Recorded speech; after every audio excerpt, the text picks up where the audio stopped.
इस वीडियो में gate 2021 physics का एक और प्रॉब्लम डिस्कस करेंगे जो कि length of space time and interval between two events से रिलेटेड है। तो प्रॉब्लम है कि two observers O and O dash observe two events P and Q. तो यहाँ पर हमें दोनों ऑब्जर्वर्स दिया गया है, वो एंड वो डैश, और वो दोनों ये पी एंड क्यू इवेंट्स को ऑब्जर्व कर रहा है। The observers have a constant relative speed of 0.5 c। तो ये जो ऑब्जर्वर वो और वो डैश है उनके बीच रिलेटिव स्पीड जो है वो 0.5 c है। In the units where the speed of light c is taken as unity. तो अब हमें c को 1 ले लेनी चाहिए।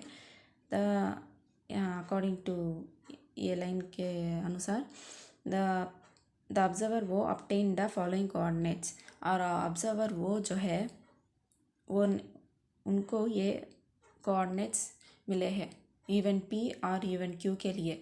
तो अब हमें the length of the space time interval between these two events has measured by O dash is l। तो ये दोनों इवेंट्स के बीच जो कुछ भी स्पेस टाइम इंटरवल है, यानी कि यहाँ पर स्पेशल डिफरेंस है और टाइम डिफरेंस भी है, तो उसे हमें length of space time interval कहेंगे between the two events as measured by वो डैश। तो वो डैश ने जो ऑब्जर्व किया है इसका लेंथ जो है वो l है। The value of l in integer is. तो अब हमें l की वैल्यू फाइंड आउट करनी चाहिए। तो अब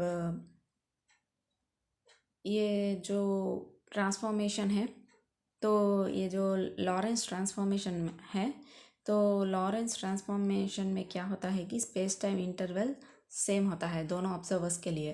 तो अब हमें तो वैल्यूज़ वो ऑब्जर्वर के लिए दिया गया है, तो इस वैल्यू से हम space time interval find out कर देंगे।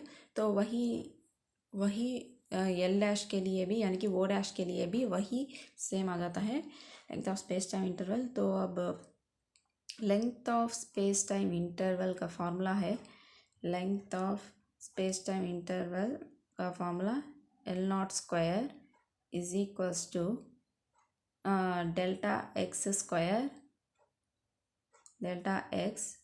Square plus delta Y square plus delta Z square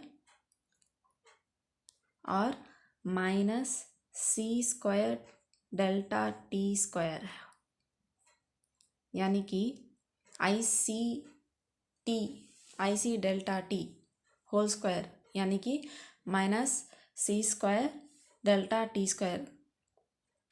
तो अब हमें length of the space time interval का फॉर्मूला आ गया है यहाँ पर। तो हमें तो सिर्फ और सिर्फ सब्स्टिट्यूशन कर देनी चाहिए। तो अब हमारे पास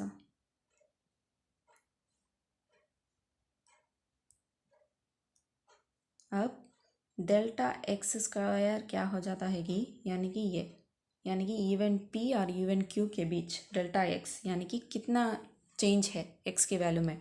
तो दोनों 5 - 5 यानी कि 0 स्क्वायर, तो ही तो 0 होता है। नेक्स्ट उसी तरह डेल्टा वाई स्क्वायर, यानी कि p और q के बीच ये y में कितना चेंज है, यानी कि 3 - 1 और 1 - 2 दोनों स्क्वायर कर रहे हैं, पॉजिटिव ही तो आएगा, तो +4 यानी कि 2 स्क्वायर +4। और नेक्स्ट उसी तरह डेल्टा z यानी कि 5 - 3 यानी कि 2 स्क्वायर यानी कि 4। और हमें यहाँ पर c स्क्वायर तो 1 स्क्वायर हो जाएगा, क्योंकि speed of light c is taken as unity, तो c स्क्वायर 1 हो जाएगा। और डेल्टा टी स्क्वायर यानी कि 3 - 5 होल स्क्वायर यानी कि -2 स्क्वायर, यानी कि 3 - 5 - 2 होल स्क्वायर जो कि पॉजिटिव है, तो वो भी 4 हो जाता है। लेकिन यहाँ पर नेगेटिव साइन है, इसी वजह से यहाँ पर नेगेटिव ही रहेगा।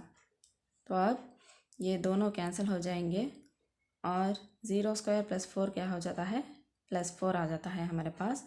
तो एल नॉट स्क्वायर की वैल्यू +4 है, यानी कि एल नॉट की वैल्यू क्या हो जाती है, +और -2, +और -2, लेकिन हमें तो यहाँ पर मॉडुलस ऑफ एल नॉट पूछा गया है, यानी कि मॉडुलस ऑफ एल, तो पॉजिटिव वैल्यूज ही लेंगे, यानी कि 2। तो अब लॉरेंस ट्रांसफॉर्मेशन में स्पेस टाइम इंटरवल कांस्टेंट ही रहेगा, तो एल ओ डैश भी क्या हो जाता है, इक्वल टू एल नॉट, यानी कि 2। यानी कि यहाँ पर क्वेश्चन में तो ये एल के फॉर्म में मेंशन किया गया है, तो फाइनली आंसर क्या हो जाता है, the value of magnitude of L is 2।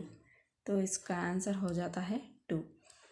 तो यही है सॉल्यूशन, तो यही है length of space time interval, तो यही है सॉल्यूशन इस प्रॉब्लम का। तो थैंक यू।